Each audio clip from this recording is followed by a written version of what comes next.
ఢిల్లీలో బీజేపీ జాతీయ అధ్యక్షుడు నితిన్ నబీన్తో బీజేపీ నేతల సమావేశం కొనసాగుతోంది. తెలంగాణకు చెందిన కేంద్ర మంత్రులు, ఎంపీలు, ఎమ్మెల్యేలు బీజేపీ చీఫ్ రామచంద్రరావు హాజరయ్యారు.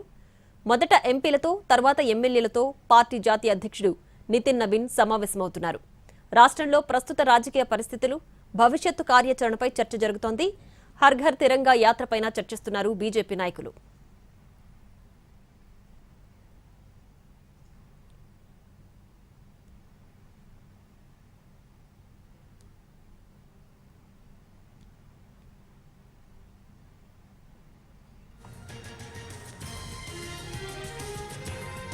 ఢిల్లీలో బీజేపీ జాతీయ అధ్యక్షుడు నితిన్ నబీన్తో బీజేపీ నేతల సమావేశం కొనసాగుతోంది. తెలంగాణకు చెందిన కేంద్ర మంత్రులు, ఎంపీలు, ఎమ్మెల్యేలు బీజేపీ చీఫ్ రామచంద్రరావు హాజరయ్యారు. మొదట ఎంపీలతో, తర్వాత ఎమ్మెల్యేలతో పార్టీ జాతీయ అధ్యక్షుడు నితిన్ నబీన్ సమావేశమవుతున్నారు. రాష్ట్రంలో ప్రస్తుత రాజకీయ పరిస్థితులు, భవిష్యత్తు కార్యాచరణపై చర్చ జరుగుతోంది. హర్ ఘర్ తిరంగా యాత్రపైన చర్చిస్తున్నారు బీజేపీ నాయకులు.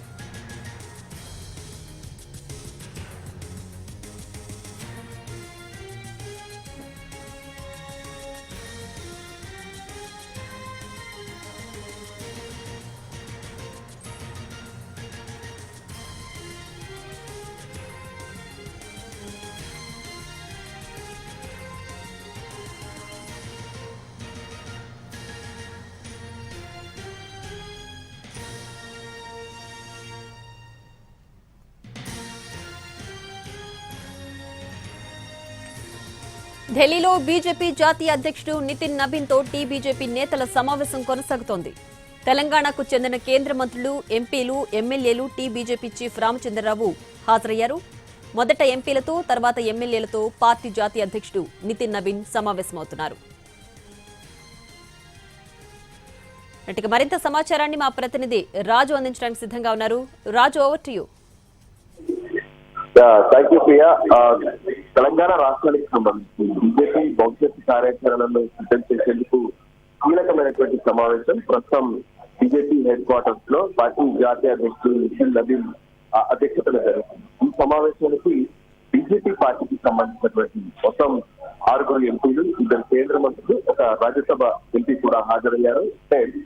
కేంద్ర మంత్రి కిషన్ రెడ్డి, బండి సంజయ్, దాంతో పాటు లక్ష్మణ్, మరోవైపు ఈటల రాజేందర్ కూడా హాజరయ్యారు. అయితే ఈ సమావేశంలో కీలకంగా చర్చిస్తున్నటువంటి అంశాలను కనుక పరిశీలిస్తే భవిష్యత్తులో ఖచ్చితంగా జరిగేటటువంటి ప్రతి ఎన్నికల్లోనూ బీజేపీ పూర్తి స్థాయి పర్ఫార్మెన్స్ చూపెట్టాల్సినటువంటి అవసరం ఉందనే దిశగా దానికోసం కావాల్సినటువంటి కార్యాచరణను రాష్ట్ర పార్టీ ఎప్పటికప్పుడు సిద్ధం చేయాలనే విషయాన్ని నితిన్ నబీన్ స్పష్టం చేసినట్టు. మరోవైపు ఇప్పటి నుంచే రానున్న అసెంబ్లీ ఎన్నికలకు కూడా సన్నద్ధం కావాలి. అందుకోసం కావాల్సినటువంటి కార్యాచరణ అంటే ఏ విధంగానైతే రాష్ట్ర స్థాయిలో, అదే సమయంలో జిల్లా స్థాయిలో, మండల స్థాయిలో, క్షేత్ర స్థాయిలో కూడా పార్టీని మరింత విస్తరించాల్సినటువంటి అవసరం ఉందనే విషయాన్ని స్పష్టం చేసినట్లే తెలుస్తుంది. ఇంకోవైపు పార్టీ నాయకుల మధ్య ఉన్నటువంటి విభేదాలు కూడా పెద్ద ఎత్తున కొంత తెలంగాణ పార్టీని ఇబ్బంది పడుతున్నటువంటి పరిస్థితులు ఉన్నాయి. ఈ నేపథ్యంలోనే గత రాష్ట్ర పర్యటన జాతీయ అధ్యక్షుడు నితిన్ నబీన్ మొదట పార్టీలో ఉన్నటువంటి బడా నాయకులు ఎవరైతే ఉన్నారో వాళ్ళ మధ్య మాత్రం ఎట్టి పరిస్థితుల్లోనూ విభేదాలు ఉండొద్దు, ప్రతి ఒక్కరూ కలిసికట్టుగా పనిచేయాల్సిన అవసరం ఉంది, పార్టీనే అధిష్టానంగా భావించాల్సి ఉంటుందనే విషయాన్ని స్పష్టం చేశారు. సో దానికి అనుగుణంగా గతంలో ఏ విధంగానైతే కేంద్ర మంత్రి బండి సంజయ్, ఎంపీ ఈటల రాజేందర్ల మధ్య కొన్ని విభేదాలు తలెత్తాయి. సో వాటిని కూడా పూర్తి స్థాయిలో చర్చల ద్వారా పరిష్కరించేందుకు ప్రయత్నం చేశారు. మొదట హైదరాబాద్లో బీజేపీ ఎంపీ లక్ష్మణ్ నివాసంలో ఒక కీలక సమావేశం జరిగింది. ఆ తర్వాత 2 రోజుల క్రితం ఢిల్లీలో ప్రత్యేకంగా బండి సంజయ్ నివాసానికి ఈటల రాజేందర్ కూడా చేరుకున్నారు. ఆ తర్వాత ప్రత్యేకంగా ఇప్పటి వరకు నెలకొన్నటువంటి కొన్ని పరిస్థితులను కనుక పరిశీలిస్తే ఏ విధంగానైతే నాయకుల మధ్య ఉన్నటువంటి విభేదాలను చక్కదిద్దడంతో పాటు అంటే తామంతా ఒకటిగా ఉన్నామని చెప్పి ఇప్పటికే ఎంపీలు స్పష్టం చేస్తున్నారు. కేంద్ర మంత్రులు ఈ విషయాన్ని పునరుద్ధరించినటువంటి పరిస్థితి ఉంది. సో ఖచ్చితంగా ఇక రానున్నటువంటి పార్టీ అధిష్టానం ఎటువంటి కార్యక్రమాన్ని ఇచ్చినా దాన్ని అందరూ కలిసికట్టుగా సక్సెస్ చేయాల్సినటువంటి అవసరం ఉందనే విషయాన్ని కూడా ఇప్పటికే పార్టీ హైకమాండ్ స్పష్టం చేస్తుంది.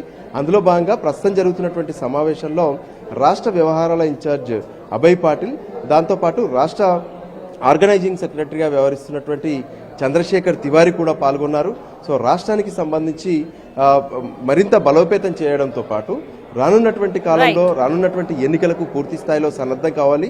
బీజేపీ హైకమాండ్ తెలంగాణను కొంత ప్రతిష్టాత్మకంగా తీసుకుంది. తెలంగాణలో భవిష్యత్తులో అధికారం వచ్చేలాగా ఉండాలంటే ఏ విధంగా పనిచేయాలనే దాని మీద ప్రస్తుతం అయితే దిశానిర్దేశం జరుగుతుంది.